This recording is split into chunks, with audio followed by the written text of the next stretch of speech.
வணக்கம் ஜெயஹிந்த். இன்னைக்கு நம்ம சேனல்ல ஒரு மிக மிக முக்கியமான அப்டேட் நம்ம நாட்டை பத்தி பார்க்க போறோம். எக்கனாமிக் சர்வே அப்படின்னு சொல்லக்கூடிய பொருளாதார சர்வே அப்படின்றது இந்த வருடம் நடக்கும். அதோடைய அறிக்கை அப்படின்றது பப்ளிஷ் ஆகும்.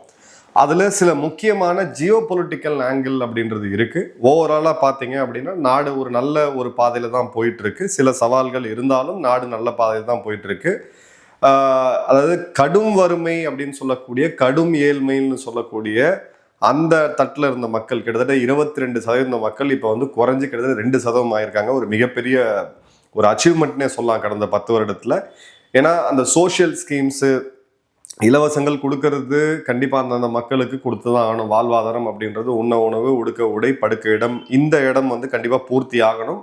ஆனால் அது நேரடியாக போய் சேரணும் மக்களுக்கு. இடைத்தரகர்கள் இந்த நடுவில் இருக்கக்கூடிய கமிஷன்லாம் இல்லாமல் நேரடியாக போகிறது தான் ஒரு ஹெல்த்தியான ரிசல்ட்டை வந்து உண்டு பண்ணும். அது கண் முன்னாடி தெரியுது. அதை பற்றி நம்ம டீட்டெயிலாக ஒரு வீடியோ பார்ப்போம் பட்ஜெட் அப்போ.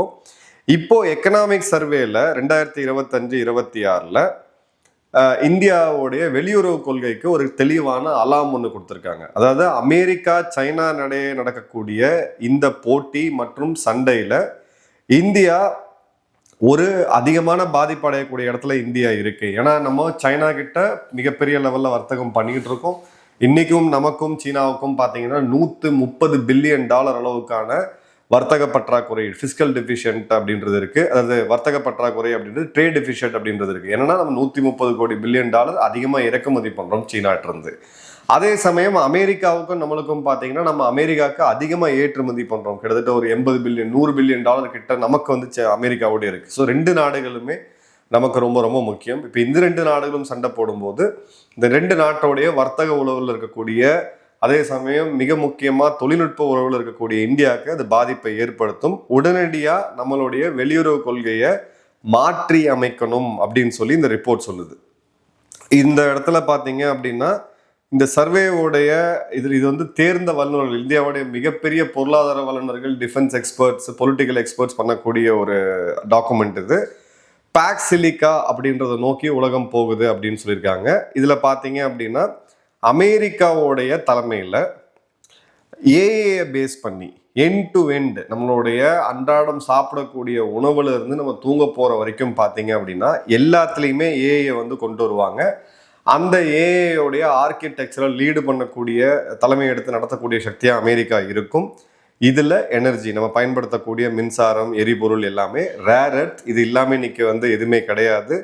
சிப் ஃபேப்ரிகேஷன், அதே மாதிரி அப்ளிகேஷன் லேயர் மாடல்ஸ்ன்னு சொல்லக்கூடிய இந்த இடத்துல அமெரிக்காவுடைய கண்ட்ரோல் இருக்கும்னு சொல்லிட்டு ஜென்ரலாக உலக பொருளாதாரத்தை நம்ம வந்து இதுக்கு முன்னாடி பார்த்தோம் அப்படின்னா தொழில்நுட்பம் பற்றி பெரிய லெவலுக்கு இருக்காது. தொழிற்சாலைகளை மேம்படுத்துறது, ப்ரொடக்டிவிட்டியை மேம்படுத்துறது, வர்த்தகத்தை அதிகரிக்கிறது, டொமஸ்டிக் கன்சப்ஷன் அதிகரிக்கிறது, இந்த மாதிரி விஷயங்கள் தான் இருக்குமே தவிர தொழில்நுட்பம் அப்படின்றது பெரிய லெவலில் இருக்காரு. இந்த முறை சர்வேயில் ரொம்ப முக்கியமாக தொழில்நுட்பம், அதுவும் ஏஐ தொழில்நுட்பத்தை பற்றி இங்கே அதிகமாக எம்பசிஸ் பண்ணியிருக்காங்க.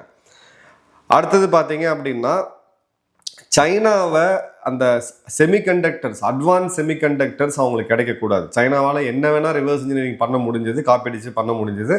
ஆனால் சைனாவோடைய, அமெரிக்காவோடைய அந்த செமிகண்டக்டர் தொழில்நுட்பத்தை அவங்களால பண்ண முடியாது. ஸோ இன்றைக்கும் சைனாவுக்கு தேவைப்படக்கூடிய அந்த டியூயல் யூஸ் டெக்னாலஜி, அதாவது சிவில் மற்றும் இராணுவத்துக்கு பயன்படுத்தக்கூடிய அந்த டெக்னாலஜி எல்லாமே அமெரிக்கா நம்பி தான் இருக்காங்க. இப்போ அமெரிக்கா அதை கட் டவுன் பண்ணுறாங்க, சைனாவுக்கு அது கிடைக்கக்கூடாது அப்படின்னு பார்க்குறாங்க. ஸோ இந்த இடத்துல எல்லா நாடுகளும், நாளைக்கு அமெரிக்கா இதை இந்தியாவுக்கு எதிராகவும் பயன்படுத்தலாம். ஸோ குளோபல் டெக்னிக்கல் சப்ளை செயினில் அப்படின்னு பார்க்கும் பொழுது எஃபிஷியன்சி இதெல்லாம் தாண்டி இப்போ செக்யூரிட்டி அப்படின்றதான் இருக்கு. இப்போ எதில் நம்ம தன்னிறைவு பெறணும் அப்படின்றதுல பல துறைகள் இருக்கு. ஆனால் இதெல்லாம் தாண்டி தொழில்நுட்பத்தில் தன்னிறைவு பெற வேண்டிய கட்டாயத்தில் இந்தியா இருக்கிறது இந்த சர்வே வந்து ரொம்ப கோடிட்டு காமிக்குது. அடுத்தது பார்த்தீங்க அப்படின்னா சைனா பதிலுக்கு ரேர் எர்த் மினரல்ஸ் மற்றும் மேக்னெட்ஸை அமெரிக்காவுக்கு தரமாட்டோம் அப்படின்னு சொல்லிட்டு இதில் இப்போ அன்ரிலையபிள் என்டைட்டிஸ் லிஸ்ட் அப்படின்னு சொல்லி இவங்களும் கட் பண்ணுறாங்க. ஸோ நாளைக்கு இதே விஷயத்த சைனாவும் பண்ணலாம். சைனா ஏற்கனவே ஒரு முறை இந்தியாட்ட பண்ணியிருக்காங்க. அமெரிக்கா இந்திய உறவு மோசமாக போய் அமெரிக்கா சைனா உறவு மோசமாக போகும்போது தான் நட்பு ரீதியாக எதிரிக்கு எதிரி நண்பன்ற அந்த கொள்கையில் சைனா அந்த தடைகளை இப்போ கொஞ்ச நாளுக்கு நீக்கி இருக்கிறாங்க. குறிப்பாக நீங்கள் நம்மளுடைய கார் நிறுவனங்கள், மஹிந்திரா போன்ற கார் நிறுவனங்கள் பார்த்தீங்கன்னா கார் கிட்டத்தட்ட 1 வருஷம் டிலே ஆச்சு. இதுக்கு அடிப்படை காரணம் என்னன்னு பார்த்தீங்கன்னா சைனாலேருந்து வரக்கூடிய அந்த முக்கியமான மேக்னெட்ஸ் இந்த போன்ற இது அது வந்து தடைப்பட்டுச்சு.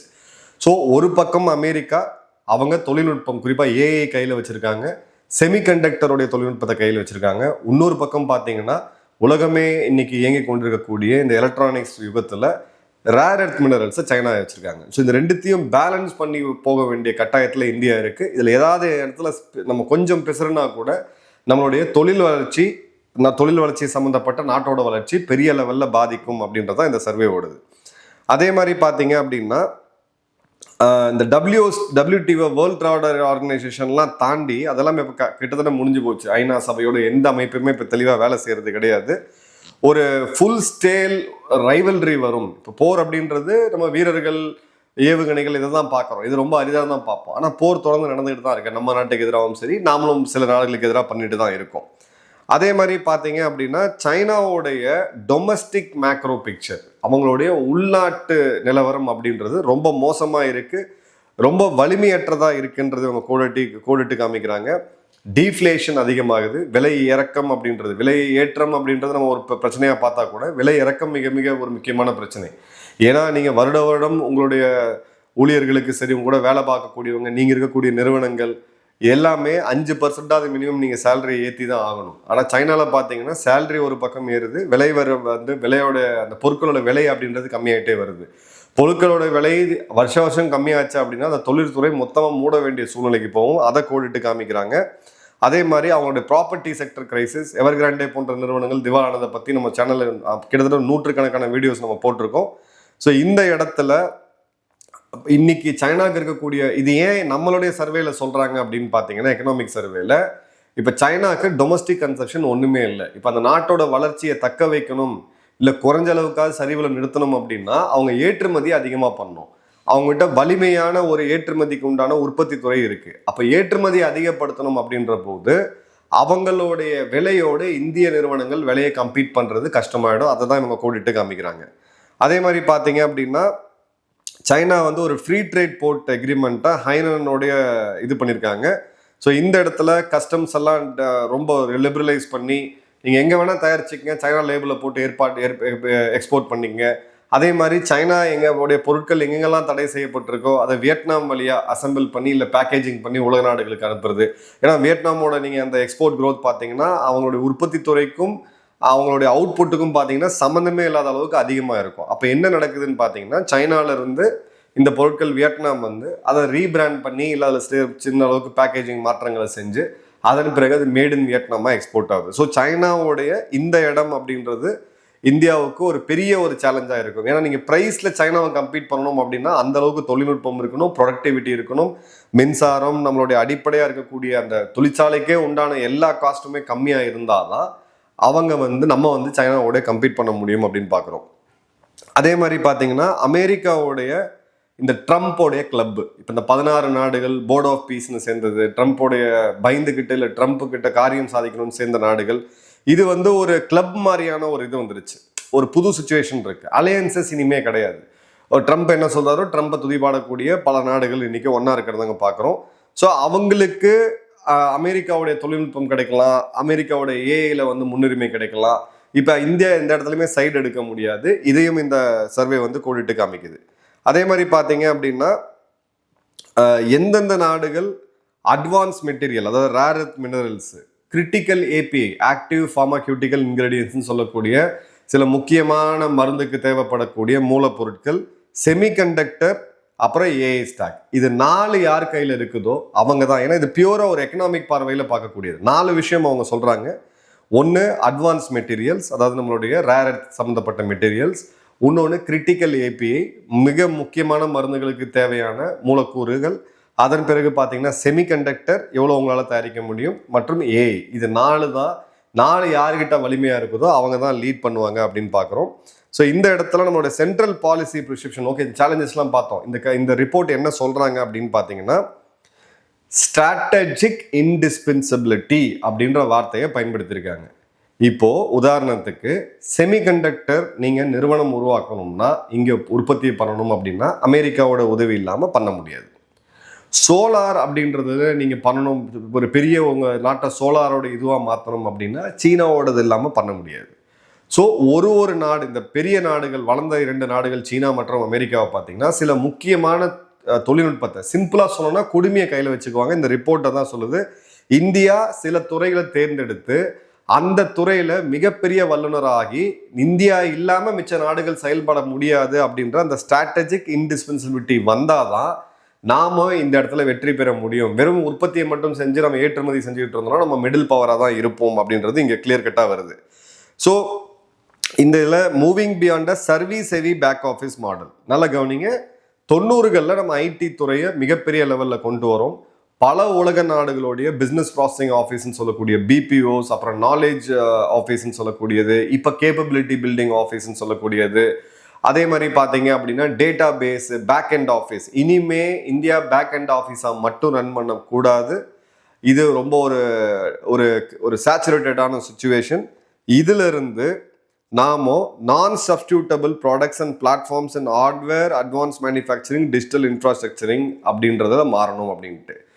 அதாவது பேக் அண்ட் மாடலில் நூற்றுக்கணக்கான ஆயிரக்கணக்கான இளைஞர்களில் பெண்களை கொண்டு போய் ஐடி துறையில் போட்டு வேற நாட்டுக்கு உட்காந்து இங்கே பேக் அண்ட் ஆஃபீஸ் பண்ணுறதை நிறுத்திட்டு இந்திய நிறுவனங்கள் குறிப்பாக பார்க்கணும் நான் சப்ஸ்டியூட்டபிள் ப்ராடக்ட்ஸ்.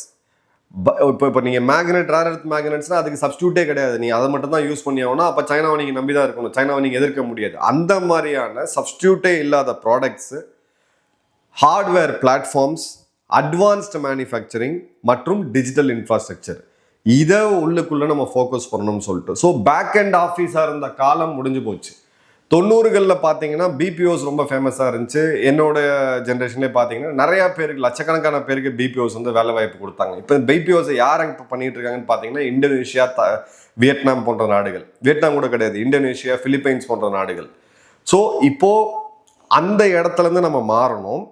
நாம் இன்டிஸ்பென்சபிளான சில முக்கியமான ப்ராடக்ட்ஸை கொண்டு வரணும்.